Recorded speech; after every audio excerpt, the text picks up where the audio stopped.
Welcome to the Gospel Addict Podcast. I'm Bryan. And I'm Jim Reski. We're gospel addicts because we believe the gospel of Jesus isn't just good news, it's the best news ever. We're addicted to the gospel because it doesn't just start us out in the Christian life, it is the Christian life. Join us as we look at the Bible through the lens of the gospel. Thanks so much for listening. Welcome to the Deep Dive.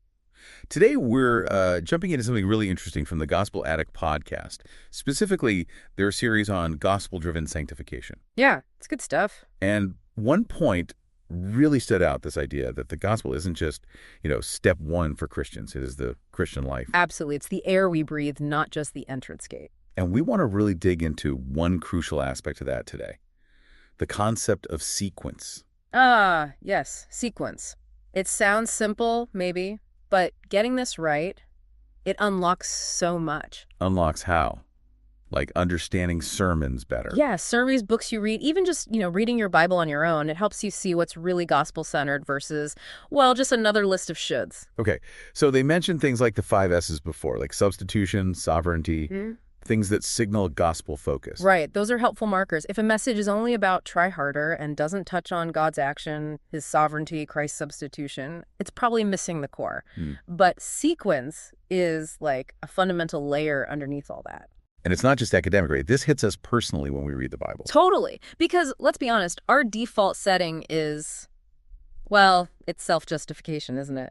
Yeah. Yeah. What do I need to do? How can I make God happy? Exactly. We instinctively read it looking for our to-do list. But the big shift is realizing the Bible isn't primarily about us. It's about Jesus. It's about Jesus, finding him everywhere, even, deep in the Old Testament. Okay. And the struggle isn't new. I remember them sharing that story, the woman on the plane. Oh, yeah, the 63-year-old woman, so devout, so religious, but living in, deep fear because she wasn't sure she'd done enough. Her hope was basically in her own efforts. And that really nails the problem, doesn't it? That uncertainty when it rests on us. It really does. So our mission then for this deep dive into sequence is what? To get why it's so important in the Bible. Yeah, basically. To see why sequence matters and how it really draws a bright line between the actual gospel and, just religion. Okay, so spell out that core difference again. Yeah. Religion versus gospel in terms of sequence. Right. So religion, generally speaking, operates like this. I obey, I perform, I do the right things, therefore God accepts me. Performance first. Okay.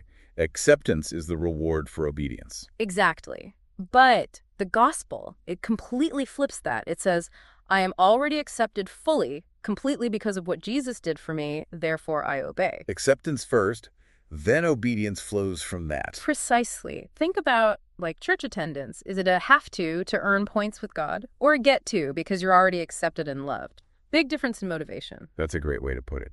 Okay, let's see this sequence thing in action. You mentioned starting with Deuteronomy, which might surprise people. Yeah, I think it does sometimes. People think Deuteronomy, that's just laws, right? Loads of rules. But you got to remember the context. Where were the Israelites when Moses gave these laws again? They'd been rescued from Egypt, right? God brought them out miraculously. Miraculously. Decades earlier, they got the 10 Commandments back at Sinai. That's in Exodus 20. Now it's 40 years later. They're about to enter the land. And Moses is repeating the commands in Deuteronomy 5. Okay, context set. Yeah. But I can still hear someone thinking, okay, rescued, yeah. But then came the rules. See? Still sounds like religion. Fair point. But look how Moses introduces the 10 Commandments in Deuteronomy 5, verse 6. What's the very first thing he says God says?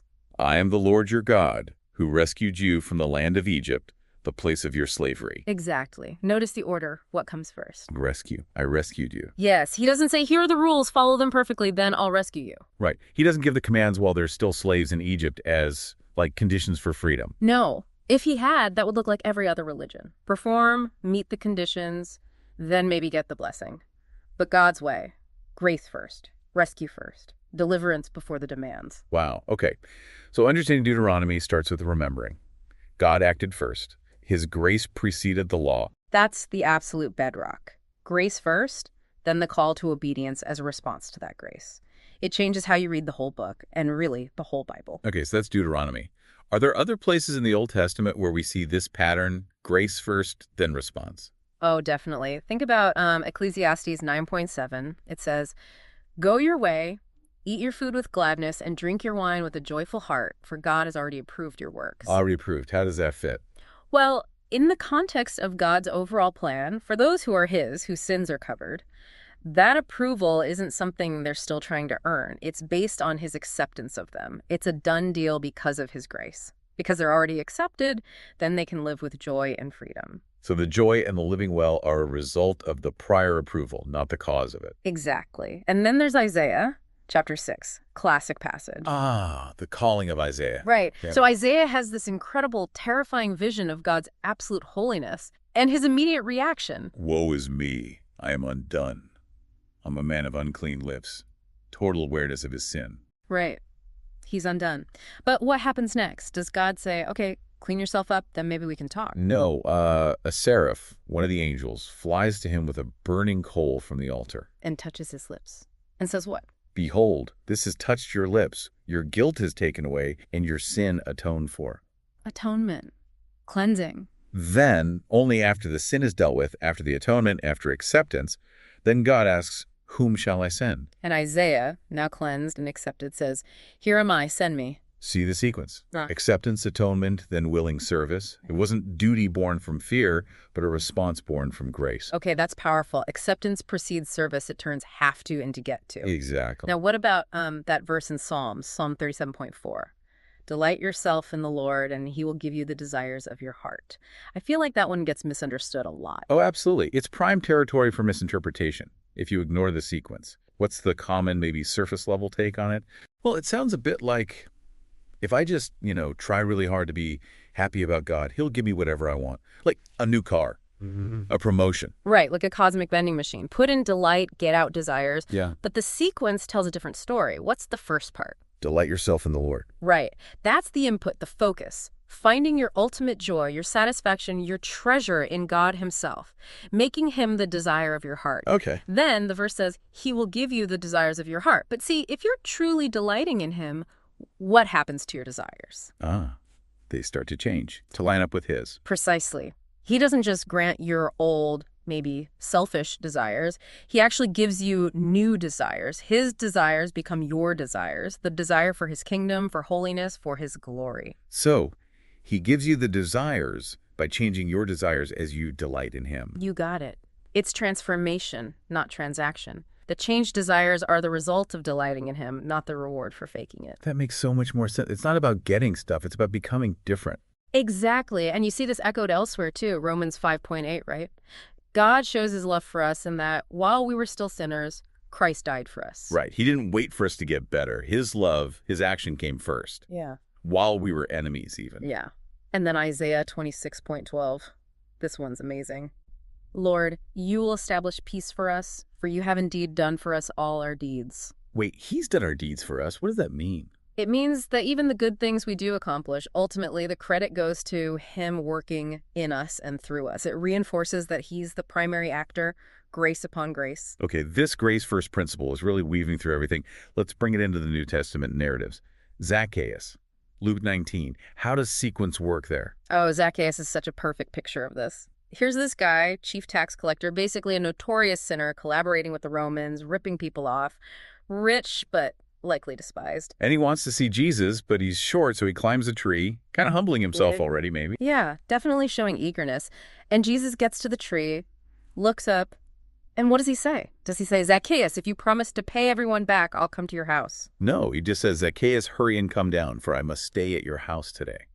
An invitation, an offer of fellowship. Yeah. To a known sinner. Before any confession, before any promises of restitution, Jesus initiates. He extends grace, unasked for, unmerited. He invites himself into the sinner's home. Okay, so grace first, acceptance first. Right. And then what happens after experiencing this shocking, undeserved grace from Jesus? That's when Zacchaeus stands up and says, Behold, Lord, the half of my goods I give to the poor, and if I have defrauded anyone of anything, I restore it fourfold. Exactly. Radical transformation, generosity, repentance, making things right. But notice the sequence. Did his promise to give money cause Jesus to accept him? No, it was the other way around. Jesus' acceptance, his grace shown first, is what seemed to trigger that transformation in Zacchaeus' heart. Precisely. The changed life, the good deeds, the restitution, they were the evidence and the fruit of the grace he had already received, not the prerequisite for it. Jesus didn't wait for him to clean up his act. So our good deeds, our generosity, they don't improve our standing with God. Not one bit. They are the result of the perfect standing we've already been given freely through Jesus' work, his substitutionary atonement. It flows from acceptance. It doesn't earn it. This is huge. Okay, so let's talk about Galatians. You mentioned that earlier as being key, especially for how we live after becoming Christians. Sanctification. Absolutely. Galatians is critical because Paul is writing to believers, people who started out right, who received the Spirit by faith in the gospel. They were getting pulled off track. Seriously off track. Paul says in chapter 1, verse 6, he's astonished, like shocked, that they're so quickly deserting the one who called them by grace and turning to a different gospel. Which wasn't really another gospel at all, he says. Right. And the issue there was the Judaizers, right? These teachers coming in saying what? You need Jesus plus the Jewish law. Circumcision, food laws, stuff like that. Exactly. Jesus got you started. But to really be right with God, to grow, to be fully pleasing to him, you need to add these works of the law. It was a Jesus plus message. And Paul comes down on that like a ton of bricks. He does, because he understood that it undermines the very foundation of grace. He argues vehemently that just as justification being declared right with God is by grace through faith alone. So is sanctification our ongoing growth in holiness? Yes. It's not grace to get in and then works to stay in or grow. It's grace from start to finish. Both are by grace through faith, empowered by the Spirit. But it's so easy, isn't it, even as believers, to slip back into that works mindset. Okay, I'm saved now, I got to perform, I got to be a good Christian by my own effort. It's the default human tendency, amplified maybe because we think we should be able to do it now that we're saved. We forget our ongoing need for grace. And the Gospel Addict folks mentioned how even some maybe misunderstandings of things like future judgment can subtly push people towards thinking their efforts are what secure their final standing or reward rather than it all flowing from grace. Right. If the focus shifts from Christ's work to our performance, even in how we think about the future, we can subtly lose this grace-first sequence. But Paul's argument in Galatians 3 is just so direct. He asked them, did you receive the Spirit by works of the law or by hearing with faith? Obvious answer, faith. Are you so foolish? Having begun by the Spirit, are you now being perfected by the flesh, by human effort? It's like, guys, think. How did you start this journey? By God's Spirit through faith. Why on earth would you think you can finish it by reverting to your own striving and rule-keeping? It's illogical when you put it that way. Completely. The whole letter hammers home. Christianity is not justification by grace followed by sanctification by works. It's grace all the way down. So the big takeaway then, for everyone listening, is that getting this sequence right, God's grace, his action, his acceptance first, leading to our response, our obedience, our transformation, it's not just like a minor theological point. No, it's absolutely foundational. It's the engine of the gospel. Getting it wrong leads to either legalism and fear or maybe license. Thinking grace doesn't matter for how we live. Getting it right leads to freedom, gratitude, and genuine Spirit-empowered change. And this ties into other things too, right? Like they mentioned surrender. Yeah, because our desire to control things, to earn our way, to rely on our own efforts, that's the opposite of surrendering to God's grace and letting him work. Understanding sequence helps us let go of the controls. Trusting what he's already done. Yeah. Which brings us back to that great closing thought they shared. Oh yeah, that's worth repeating. On your worst days, you're never beyond the reach of God's grace. And on your best days, you're never beyond the need of God's grace. That keeps us humble and keeps us hopeful. It levels the playing field at the foot of the cross. Absolutely. Such a crucial truth to hang on to. For sure. And look, if this sparks more questions for anyone listening about sequence or anything else, feel free to reach out. We love digging into this stuff. Definitely. Well, thanks for unpacking that with us today. Join us next time as we take another deep dive, hopefully shedding more light on the richness of the gospel for you. Thanks for listening to this episode of the Gospel Addict Podcast. Feel free to contact us via email at gospeladdictpodcast@gmail.com. Stay tuned for our next episode, and remember, on your worst days, you're never beyond the reach of God's grace, and on your best days, you're never beyond the need of God's grace. See you next time.